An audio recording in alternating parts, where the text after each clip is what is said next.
Desculpe, não posso ser breve, dizia o padre Antônio Vieira, não o do jumento é nosso irmão, que é nosso conterrâneo aqui, mas o grande escritor português, antes de cometer aqueles intermináveis sermões de 1h30, etc. Eu tentarei ser breve dentro dos limites que me foram propostos, 20 a 30 minutos. Aproveitando a qualidade, a excelência da audiência, a minha tarefa será simplificada. Imagine vocês, e eu tenho muito amor e entusiasmo para procurar fazer isso, explicar isso que eu vou tentar explicar aqui na favela, né? Subir o Santa Terezinha e explicar para os nossos conterrâneos o que aqui é absolutamente facilitado, porque são todos empreendedores que estão mexendo com aquilo com que eu vou examinar o assunto.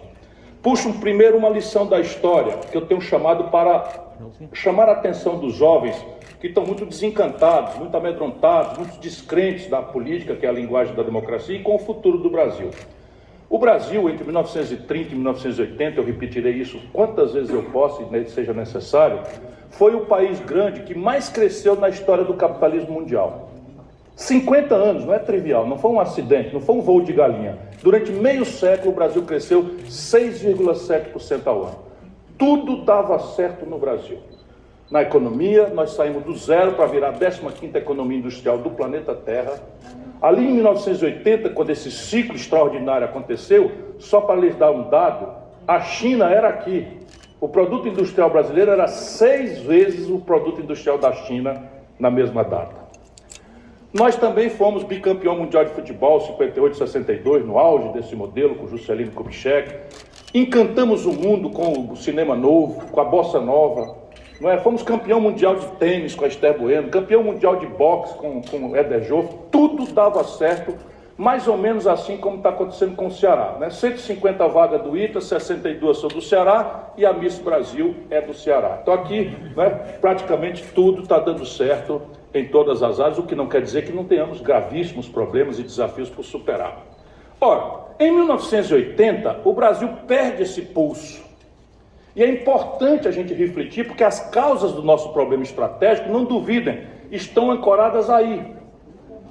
Para o bem e para o mal, nas contradições de um modelo econômico que nos trouxe para essa proeza, e que, quando claudica em 1980, e a gente precisa entender isso, porque são as condicionantes de hoje, o Brasil perde a vocação para crescer. Entre 1980 e 2010, e vejam, eu estou datando para a gente ir se protegendo das paixões políticas, das interdições ideológicas, que nos despolitizam, levam o brasileiro a brigar na internet, famílias se desfazendo, amigos dissolvendo a amizade, numa crônica rasteira de ódios e paixões despolitizadas. Portanto, eu trago aqui a história, datas e números. Mas olha quantos regimes políticos, quantas retóricas distintas entre 1980 e 2010 o Brasil cai para 2,6% de crescimento ao ano em média. Aqui começa a nossa tragédia popular.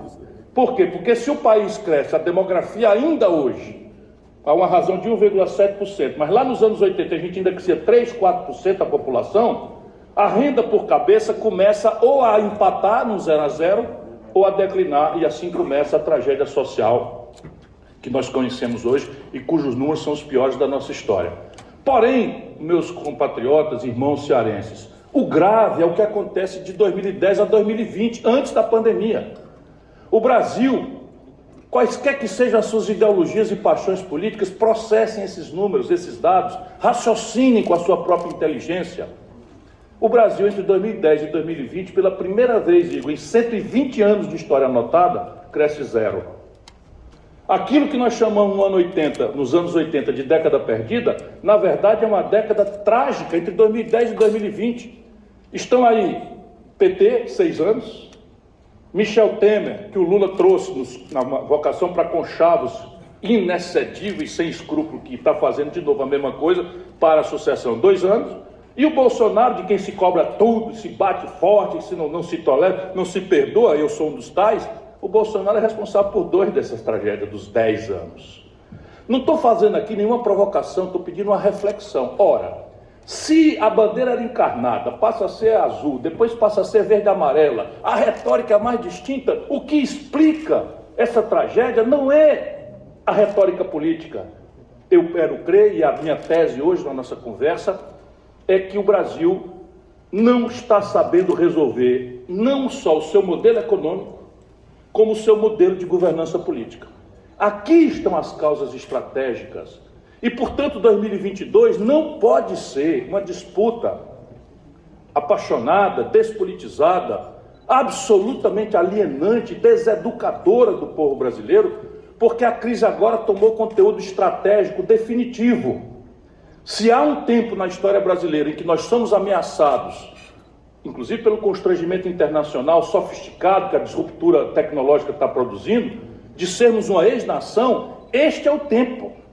Porque uma nação não é um acampamento, onde cada um se vira nos 30 como pode. Uma nação é basicamente uma comunhão de interesses em comum, em que cada cidadão, rico, pobre ou de classe média, sente que há um lugar para ele, se não atualmente, mas num futuro que ele está sentindo que está sendo coletivamente construído. Então eu pago hoje para que o meu filho amanhã viva bem. Se vocês repararem bem, o Brasil está perdendo essa noção de nação. A elite brasileira, e eu compreendo as causas, não é?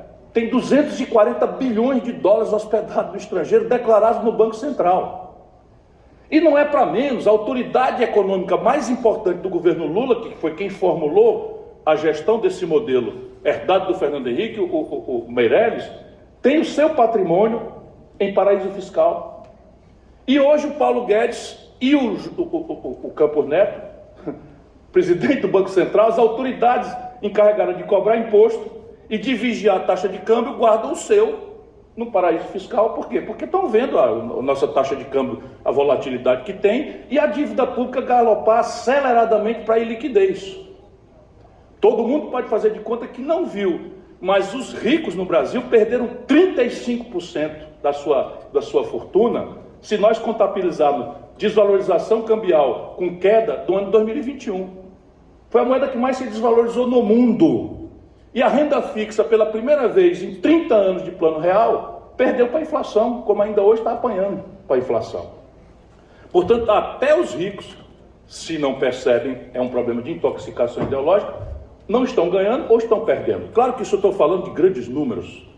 E toda crise, como diz o ideograma chinês, é uma oportunidade para muita gente. Então eu sei bastante bem que muita gente escapa. Se nós olharmos o balanço dos bancos, por exemplo, vão muito bem, obrigado, embora estejam aí com um ativo que é um ativo que eu considero perigoso.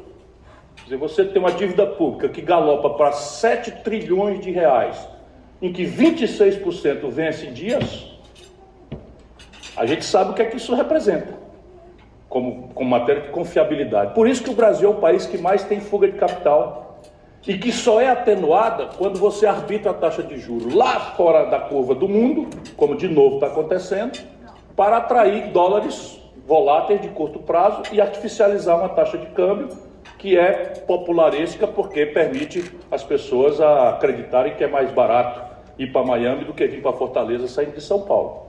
Quando eu digo para todo mundo que Fortaleza é 1000 vezes melhor e mais interessante do que Miami. O que aconteceu lá para que a gente possa achar as pistas da solução cá? Aconteceu lá o desafio nacional desenvolvimentista, e deixe que eu faça essa digressão histórica, porque é preciso entender isso. Não é? O Brasil resolveu se modernizar industrialmente a partir de uma estratégia que basicamente tangenciou lá como hoje a dura e complexa tarefa, a arriscada tarefa de consertar na política a taxa de formação bruta de capital do país. E isso não tem precedente histórico. Nenhum país do mundo que se desenvolveu com base na poupança dos outros. Nenhum sequer. Hoje a exceção é a América do Norte por uma atipia intransplantável. Eles têm o padrão dólar, em que a China, poderosa China, hospeda suas reservas internacionais em título do Tesouro norte-americano. Mas só vale para eles. Só cresce o país que consegue consertar sua formação bruta interna de capital, coisa que o velho Edson Queiroz sabia bastante bem, né? Que é uma história de não se endividar, de construir o seu investimento, sua evolução. O Zé Carlos sabe fazer isso todo dia, o Vilmar sabe fazer isso todo dia, enfim. Pois bem, como a gente queria se desenvolver e o desafio de construir poupança nacional é politicamente arriscado, difícil, não é trivial, não é fácil, nós aceitamos o atalho de nos endividar no estrangeiro. Na data, nos 30, 40, 50, 60, 70, era razoável, porque o capital estrangeiro não tinha se eletronizado, não tinha virado o que o jargão internacional chama de hard money. Era um dinheiro, eu pesquisei nesse período que eu tive fora do Brasil, estudando a economia brasileira. O Brasil tomou créditos durante 40 anos a 3% de juros ao ano, 3 de carência e 12 anos para pagar. Então pensaram do tempo, qual é o erro? Eu tomo $1 bilhão nessa valsa, abro uma Petróleo-Brás, quando amadurecer o investimento, o faturamento de 2 anos dessa Petróleo-Brás me paga o que eu ainda tenho 10 para frente para pagar. E danaram a tomar dinheiro emprestado lá fora barato e abrir Brás no Brasil aqui dentro. Construímos um passivo. E a outra chave para entender o que está acontecendo hoje foi a criminosa, olhando de trás para diante naturalmente, preguiça da aposta na tecnologia nacional. Nós resolvemos ir pelo caminho da substituição de importações, que era um copiar-colar, Ctrl-V, Ctrl-C, da indústria internacional. Então a primeira indústria automobilística celebrada no Brasil foi uma linha de montagem de segunda mão da Volkswagen, que o Juscelino trouxe para São Bernardo. Só que a nova linha de montagem que foi inaugurada lá em Munique, introduziu ganhos de produtividade que com o tempo se exponencializaram de uma forma, meus companheiros, não é mais possível não entender isto. Uma eleição não é um jogo de personalidades, de carismas. Uma eleição é um jogo de diagnósticos, de terapias, de construção de consensos, de afirmação de rumos, de parcerias estratégicas. E é isso que eu quero dizer, as tecnologias não são uma opção. Não fica um empreendedor vivo, não fica um empreendedor vivo se não estiver com o olho posto no benchmark do ponto de vista tecnológico. É absolutamente dramático. O Brasil não viu isso. Lá atrás era meio uma cegueira razoável. Hoje é crime, é mortal e nós estamos regredindo. Nós estamos regredindo, a produtividade da economia brasileira está em descenso há mais de 15 anos. Nossa produtividade só decai há mais de 15 anos. A capacidade instalada ociosa da indústria brasileira hoje é de 20% a 25%. Há 15 anos. Como é que se ganha produtividade?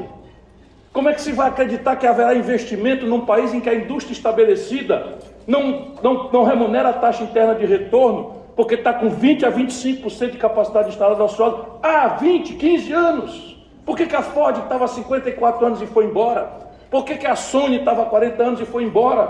Porque ela vê globalmente o mundo. E o Brasil desertou de todas as específicas e genéricas tarefas do desenvolvimento. E a raiz está nisso aí. Agora veja a tragédia. Aquele dinheiro barato de longo prazo implodiu na crise da dívida do ano 79. E o juro que era de 3% papocou para 29% e nunca mais qualquer país do mundo que tenha seu fluxo de pagamento dependente, seu fluxo de desenvolvimento dependente de capital estrangeiro, saiu dessa crise. E essa é a crise que o Brasil está vivenciando. A outra é a aceleração da tecnologia. Foi embora e nós também não vimos. Isso tem a ver, vejam que tragédia, com a escola que nós estamos dando aos nossos filhos. A escola que nós oferecemos ao povo brasileiro é uma escola, salvo o sacrifício extraordinário dos professores, lixo puro. Sabe esse profissional fordista capaz de reproduzir passivamente informação sob estresse? Isso não serve para nada nos novos modos de produção.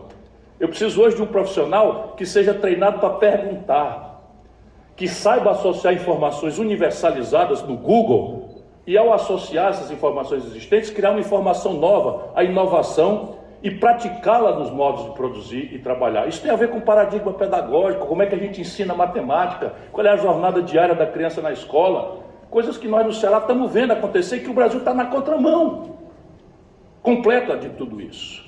E que hora nós vamos discutir isso na lambança política em que se transformou a governança brasileira? E aqui vem a questão.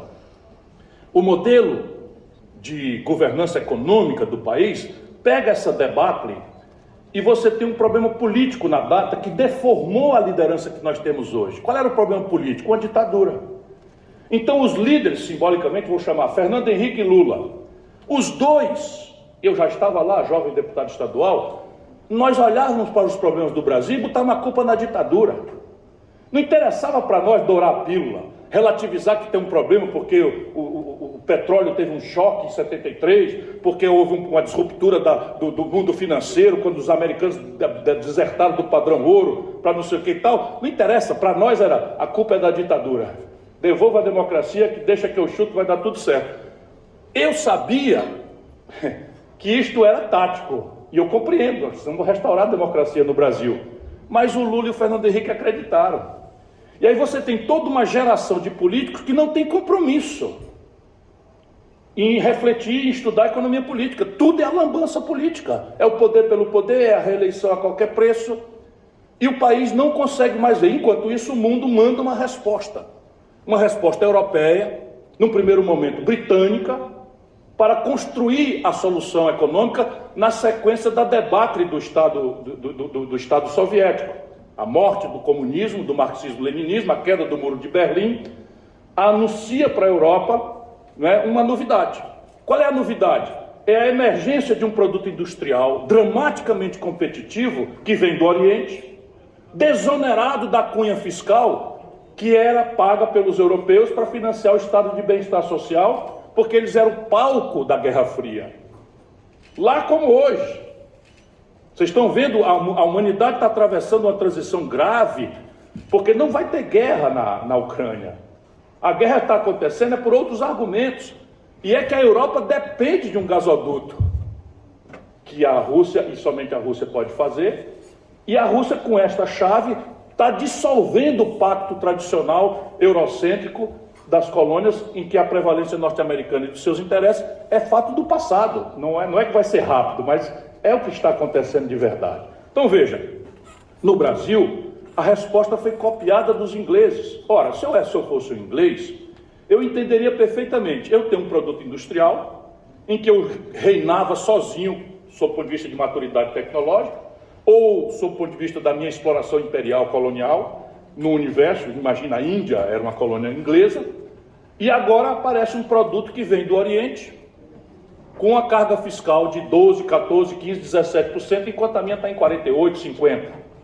Então é evidente que era óbvio que no thatcherismo você tinha que desmontar o estado de bem-estar social, na crença de que isso diminuiria a cunha fiscal e na crença que isso restauraria a competitividade sistêmica do produto europeu em seus mercados e em terceiros mercados. Nunca foi o caso do Brasil. Nunca foi o caso do Brasil. A cunha fiscal brasileira saiu de 27% na minha mão, ministro da Fazenda. Tomem nota desse número, que a intoxicação ideológica faz muito mal ao empreendedor brasileiro. Tomem nota desse número e confiram se isso aqui que eu vou lhes dizer é verdade.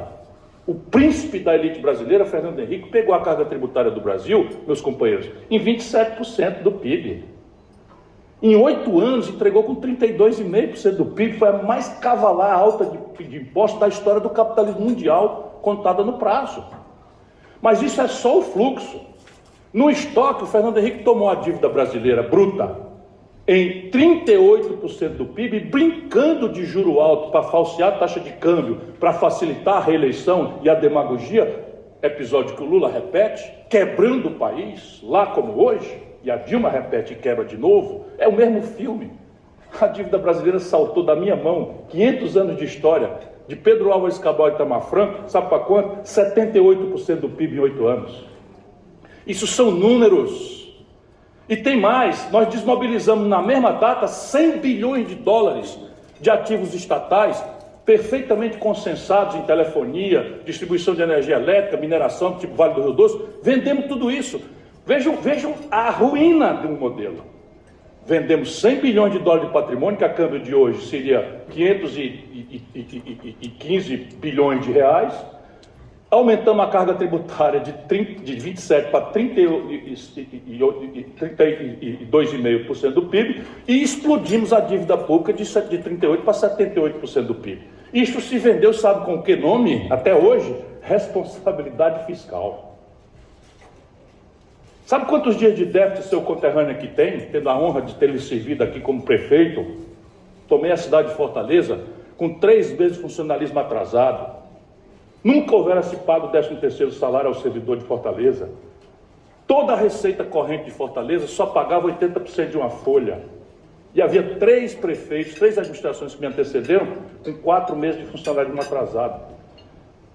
Eu entreguei Fortaleza para o meu sucessor com a maior taxa de investimento do Brasil.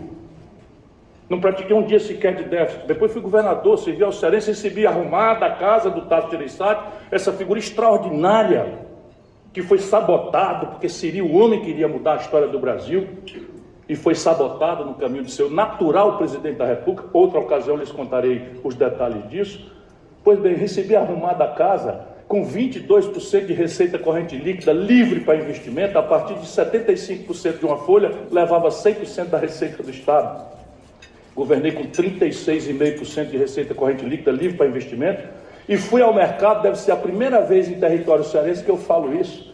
Fui ao mercado via corretora do BEC, comprei 100% da dívida mobiliária do Ceará com 15 a 20 anos de antecedência. Fui ao mercado e esterilizei a dívida em títulos do Estado do Ceará. Essa dívida que quebrou o Banespa, que quebrou o Banespa, que quebrou São Paulo, que quebrou o Rio Grande do Sul, eu esterilizei essa dívida no período de governador. Depois fui ministro da Fazenda, também em Santa Papurá. Sabe quanto foi o superávit primário, meu caro Gilmar? 5,4% na minha mão. 5,4%. E só de capricho a dívida pública encolheu ali no meu período curto no Ministério da Fazenda. Aí eu sou como é? Eu sou como é a rebeldia da esperança, é porque eu tenho uma palavra muito forte, como é? Foi delicado aí e tal, eu sou temperamental, pavio curto e tal. Ou seja, não vale a prática, não vale os valores, sabe, não vale a experiência. Quase tenho vergonha de estudar, eu estou ficando com vergonha de estudar, porque de repente ser ignorante é um elemento simbólico de identificação com o povo. Na voz do Bolsonaro, que diz que não entende nada de economia, que o Paulo Guedes, como pode um presidente da República não saber dar uma ordem, não saber avaliar o resultado de uma política, não saber premiar, não saber punir, não ter responsabilidade com o que aconteceu? E assim faz o Lula. Um desastre como nós estamos no país, ele está oferecendo uma memória afetiva de um tempo que nunca existiu, que é mentiroso, em que todo mundo tinha acesso no povão a picanha e cerveja. Ou nós acordamos como nação para entender isso, ou nós vamos ver, os senhores receberam aqui, não sei o que ele andou dizendo, mas eu fico chocado como é que o país é vulnerável a esse ponto. Eu não quero ser indelicado com ninguém, cada um é dono de si, cada um é responsável por si, pelo seu destino. Eu, mais do que ninguém, sou um democrata, perco eleições e permaneço com a mesma paixão pelo povo, não tenho nenhum problema. Mas qual é a credencial para aquele que me antecedeu nessa tribuna tão importante? Se oferecer para ser o presidente do Brasil. Experiência anterior, mandei prender o Lula, troquei os pés pelas mãos e minto para o povo que sou contra a corrupção, recebendo auxílio moradia, tendo apartamento funcional em casa. Eu não fui morar no palácio. Nada errado, é da lei. Eu não recebi as menções e aposentadorias. Imagina, eu teria direito a 3 aposentadorias como ex-governador, ex-prefeito e ex-deputado, não recebi nenhum centavo. Eu me odeio, as dores estão chegando e essa grana faz uma falta danada, me diz a dona Gisele. Mas estou aqui de cabeça erguida, posso perder eleições, mas acho que granjeei o respeito das pessoas. Chegamos aonde estamos. Hoje o Brasil ou discute o modelo econômico impertinente ou discute o modelo político absolutamente trágico, ou nós não vamos entender nada do que está acontecendo. Vejam, eu estou quase terminando, para não extrapolar a sua paciência. Vejam o modelo de governança política ao qual estou me referindo. O Collor é o primeiro presidente eleito no Brasil depois da democracia, foi cassado. O segundo presidente eleito foi o Fernando Henrique, saiu pela porta dos fundos, nunca mais ganhou eleição, nem ele nem o PSDB no país, governou com essa mesma gente. O Roberto Jefferson, que fez a defesa agressiva do Bolsonaro, foi preso porque o Lula deu o correio para ele roubar. Não tem uma coisa errada? O Lula se elege e vai para a cadeia. A Dilma se elege e é cassada. Olha a história da democracia brasileira. Todos eles repetiram a mesma modelagem econômica e a mesma modelagem de governança política. Iguais. Então o PT chama o Brasil para denunciar um golpe. Se houve um golpe, quem fez esse golpe? O Senado Federal. Não foi ali que se caçaram os direitos da Dilma? Se caçou o mandato dela? Quem presidiu o Senado Federal? O Renan Calheiros, a quem o Lula deu a Petrobras para roubar, um conterrâneo nosso, infelizmente, e o Eunício Oliveira, a quem o Lula também deu frações importantes do poder brasileiro para roubar. Gedel Vieira Lima, agora me chamou de picareta. O Gedel Vieira Lima é aquele de 51 milhões de reais nas malas. O Lula nomeou ministro da Integração Nacional, pasta que eu ocupei, e em seguida a Dilma nomeou vice-presidente da Caixa Econômica Federal. Isto tudo é verdade. Nós vamos fazer o quê? Vamos repetir a mesma coisa? Olha, isso é uma assertiva do Einstein. Se você repete a premissa, a consequência será a mesma. Então, se repetir o modelo econômico e repetir o modelo de governança política, vai dar na mesma tragédia que nós estamos assistindo, crescimento zero, e o estoque de problemas está assim, ó. 70% da força de trabalho no Brasil ou está abertamente desempregada, 13 milhões de pessoas, ou na mais selvagem informalidade.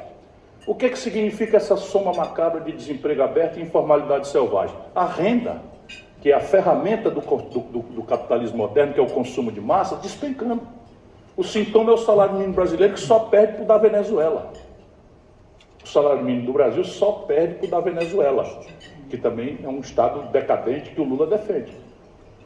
Por quê? Porque aqui dentro é ultra-reacionário e faz o discurso de compensar de goela para fora a defesa desse mandarinato dito de esquerda, que na verdade é populismo ditatorial de quinta categoria, inclusive corrupto. Ortega na Nicarágua, Maduro na Venezuela, inclusive especialmente corrupto. Aliás, colega em todos os valores, né? Porque é um modelo de poder. O que eu estou propondo? Não é porque é fácil. Eu estou propondo com um livro escrito, dando a cara para bater, que a gente mude o modelo econômico e mude o modelo de governança política. Haverá momento em que eu talvez tenha a ocasião de responder, mas eu quero ficar aqui nos 2 minutos que me restam. Isto não é poesia. Pelo menos aqui no Ceará se sabe que eu sou uma pessoa muito experiente. O que se chama de pavio curto é indignação. Sabe, a indignação no Brasil, quando acabou esse mandarinato aí do PT, 5 pessoas, os dedos de uma mão, acumulavam a renda dos 100 milhões de brasileiros mais pobres e de classe média. 5 pessoas no Brasil acumulam a renda dos 100 milhões de brasileiros mais pobres e de classe média. O capitalismo moderno se afirma no consumo de massa, que é por onde se ganha escala para poder enfrentar a competição globalizada com os chineses, é escala. E a escala do consumo só vem de emprego, renda e crédito. O Brasil está com 72% das famílias endividadas, o maior endividamento da história. E hoje 63 milhões e 700 mil pessoas estão com o nome sujo no SPC. Resultado prático do desmantelo da Dilma para cá, quando o modelo de consumismo nacional consumismo do Lula ruiu pela queda dos nossos preços internacionais, o Brasil saiu de 4% para 11,6% de desemprego e nunca mais caiu. Nunca mais caiu essa taxa aberta de desemprego. O resultado prático, 63 milhões e 700 mil pessoas estão com o nome no SPC. 6 milhões de empresas estão no Serasa, que é a antessala da falência. O que está faltando? 57 mil homicídios. A evasão escolar no nível médio brasileiro é de 60%. Que é a hora de preparar o garoto e a garota para a vida e para o trabalho, 60% vão embora da escola precocemente. Porque é uma escola careta que não prepara para a vida, não prepara para o trabalho. Enquanto isso, a cultura do consumo, o narcotráfico, a facção criminosa está ali oferecendo o consumo fácil, rápido, ali com um pequeno troco para ser aviãozinho da droga. E no dia seguinte vai ser como aconteceu. Quando o Lula tomou posse, nós tínhamos 280 mil pessoas como população prisional. Hoje nós temos 1 milhão e 300 mil.